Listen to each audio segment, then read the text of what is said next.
سنہری بانسری والا۔ پیارے بچوں، ایک دفعہ کا ذکر ہے کہ دریا کے کنارے ایک چھوٹا سا شہر آباد تھا جس کے رہنے والے لوگ بہت خوشحال تھے۔ ان کے گھر ہمیشہ اناج سے بھرے رہتے تھے، جس کی وجہ سے وہاں چوہوں کی بہتات ہو گئی تھی۔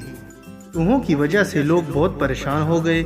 چوہے نہ صرف ان کے اناج بلکہ لکڑی، کپڑا اور ہر چیز اتر جاتے جو ان کو مل جاتی۔ شہر کے لوگوں نے فیصلہ کیا کہ بادشاہ کے سامنے یہ مسئلہ بیان کیا جائے۔ چنانچہ وہ محل کے باہر جمع ہو گئے اور بادشاہ کو اپنی پریشانی بیان کی۔ بادشاہ نے اعلان کیا کہ جو کوئی شہر کو چوہوں سے آزاد کرے گا اسے اچھا انعام دیا جائے گا۔ اگلے روز محل میں ایک عجیب و غریب حلیے والا آدمی آیا۔ اس کے ہاتھ میں ایک سنہری بانسری تھی۔